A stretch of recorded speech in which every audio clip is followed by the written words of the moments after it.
kasih saudara Fahmi Fatir. Assalamualaikum warahmatullahi wabarakatuh. Salam sejahtera.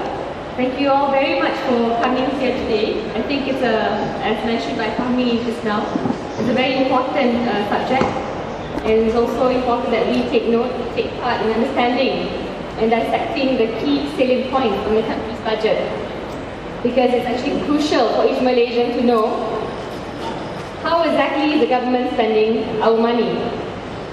So we have here with us almost all of our speakers. YB Liu Chin Tong from the DAP, Bukit Bendera MC.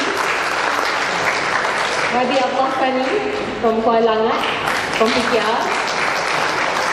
And YB William Leong from PKR. And over there we have my father-in-law, who's also here to join us. A warm welcome to him. Thank you very much. It's a show, it's all in the family.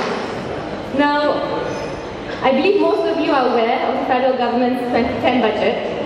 I think today we'll actually divide each speaker and give them allocated 20 minutes at most to speak, because in Parliament we had to deliver within that 20 minutes, and then it came to I think 10 minutes by the time YB Chin Tong spoke. YB Zulkifli Ahmad is on his way, representing PAS, and I think even though most people are quite aware of the weaknesses and strengths of the budget, some might even have noticed the slip by the Minister of Finance on the projected 9% GDP growth come 2020, revised later on to be 6%. So certainly it's a very important subject for all of us. Now, government expenditure has exceeded its revenue, which comes from taxes, mostly petroleum royalties, since 1998. From 2003 to 2006, government spending has actually doubled. And while we might remain patient if this increase was used for development, we must know that it has instead been used for operational purposes, while development expenditure has remained relatively stagnant.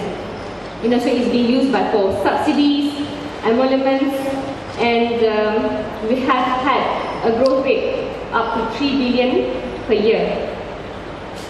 Now, as for stimulus packages in terms of implementation, as of November 2008, I would like to highlight here, November 2008, the first stimulus package of 7 billion was announced. By the time the second stimulus package was presented, not even 10% of the 7 billion had been delivered. So we have a problem with delivery, and the second finance minister mentioned in Parliament when we were sitting that just 568 million ringgit, or nearly 8% of the total budget stimulus was spent as of February 2009. Now, maybe I can mention some examples, the different performances of each state. Both Penang and Selangor earned a 4-star rating from the Auditor General's report, while Kedah was noted for its success in driving more revenue from practicing open tender in the logging sector. Sabah Chief Minister recently tabled a deficit budget totaling up to 3.304 billion ringgit, and Pahang is facing yet another deficit, 12th year in a row. Yes, these are examples, but it goes to show that something needs to be done. And the main issue that we would like to stress here is the issue of good governance and proper management of the economy. And I'm going to request each panelist take a particular topic. Dr. Zul was supposed to begin first, but I think I'm just going to explain roughly. And the background for our first speaker, which is YB Liu Chin Tong, is he is the Member of Parliament for Bukit Bendera, Penang, advises the Penang Chief Minister on policy matters, and he heads RESA, Research for Social Advancement Kuala Lumpur. Now, there are many admirable things about Liu Chin Tong, or Chin Tong as I call him, and I say this from a perspective of someone who hasn't known him for a very long time.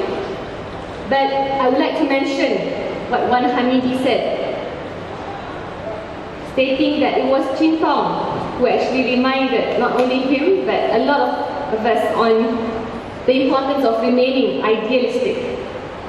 Now, speaking of ideals, it was also the idea of political and economic reform that helped forge an understanding between the then poles apart opposition parties.